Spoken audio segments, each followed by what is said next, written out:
কি বন্ধু, কি খবর, কেমন আছো? Yes I am a motivational speaker এবং আমি পরপর আরো মোটিভেশনাল ভিডিওস বানাবো। যে একবার চলে যায় সে আর কখনো ফিরে আসে না। কে বলেছে দাদা ফিরে আসে না? বাংলা মাল খেলে সবকিছু ফিরে আসে। হ্যাঁ মানে চুল্লু। এই যে ছেলেটা আমাদের গৌরব দা, কম বেশি সবাই চেনো, পডকাস্ট ভিডিও করে। হ্যাঁ পডকাস্টের চ্যানেল আছে, ওইখানে ভিডিও করে।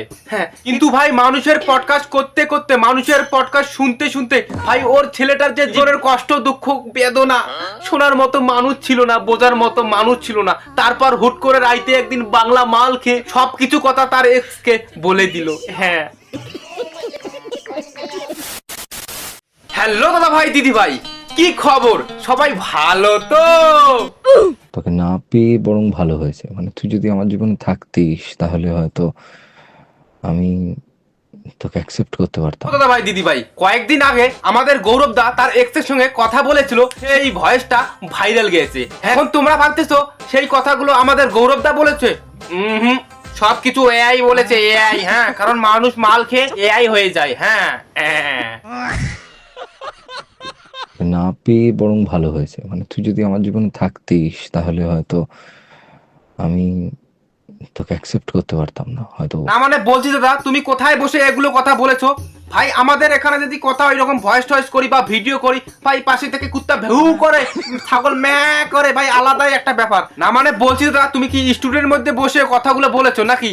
হ্যাঁ যেহেতু তোকে পাইনি তাই তোর প্রতি যে অনুভূতিটা ছিল সেটা আরো স্ট্রং হয়ে গেছে। আমাদের গৌরব দা সালা বাংলা মাল খেয়ে লেখক হয়ে গেছে। হ্যাঁ কবিতার মতো করে কথাগুলো বলতেছে। বাবা রবীন্দ্রনাথ ঠাকুর হয়ে গেল নাকি তুমি? সাথে মেয়ের সাথে কথা বলছে, ধরা পড়েছে, ওটা বললে বলতো অ্যাটলিস্ট ওর তো ফলোয়ার্স আছে। তোর কার মেরে দিয়েছে? বৌদি লাইফে? না মানে বলছি গৌরব দা, তোমার যে বউ আছে, বউ থাকতে তোমার এক্স এর কথা মনে পড়ে দাদা? হ্যাঁ কি ব্যাপার, বাংলা মাল খেয়ে কি পুরনো কথা মনে পড়ে? হ্যাঁ ওই যে গোষ্ঠা গোষ্ঠী। হরিদি একবার বলেছিলেন, যখন কাউকে ভালোবাসবে তখন তাকে এক বুক সমুদ্র নিয়ে ভালো। আমাদের গৌরব দা বলেছে কাউকে ভালোবাসতে গেলে এক বুক সমুদ্র নিয়ে ভালোবাসতে লাগবে। না মানে বলছি গৌরব দা, তোমার বেলা কি বন্যা এসে গেছে নাকি? হ্যাঁ দেখো দাদা ভাই, দিদি ভাই, জীবনের মধ্যে অনেক ঢামনা মাল দেখেছি, কিন্তু আমাদের গৌরব দার মতো তুই বেশ আমাদের গৌরব দা। ওপি তাকে দুদিন মদ খাবে, হয়তো একটু কষ্ট হবে, দেবদাসের গান শুনবে, ঠিক আছে, চলতা হ্যায় বস, লাইফ মে থোড়া বহুত না মানে বলছি দাদা, বেকাবের পরে মদ খাওয়াটা এটা চলে, কিন্তু তোমার মতো করে ভয়েস ভাইরাল এটা তো চলে না। এটা কেমন চুদুর বুদুর ও দাদা? সাথে মেয়ের সাথে কথা বলছে, ধরা পড়েছে, ওটা বললে বলতো অ্যাটলিস্ট ওর তো ফলোয়ার্স আছে। তোর কি আছে? না মানে বলছি বৌদি, তুমি যে ভালো করে ভিডিও করো তার জন্য তোমার ফলোয়ার বাড়ে না। হ্যাঁ তুমি একবার দেখাইয়ে ভিডিও করো, দেখবে তোমারও ফলোয়ার হুর হুর করে বাড়বে। হ্যাঁ থেকে বিয়ের প্রেশার বিশেষ করে মেয়েদের জীবনে একটু বেশি, ছেলেদের জীবনে তুলনামূলক কম, এবং তারপর একজন ভুল মানুষের সঙ্গে বিয়ে হয়ে যাওয়া। না মানে বলছি দাদা, তুমি যে এইরকম করে ভাষণ মারো, এইরকম করে কথা বলো, তোমার যে ঘরে বউ থাকতে তুমি এক্সের সঙ্গে কথা বলো কেন, ভয়েস করো কেন? হ্যাঁ দাদা, হ্যাঁ চুদুর বুদুর করার ধান্দা নাকি?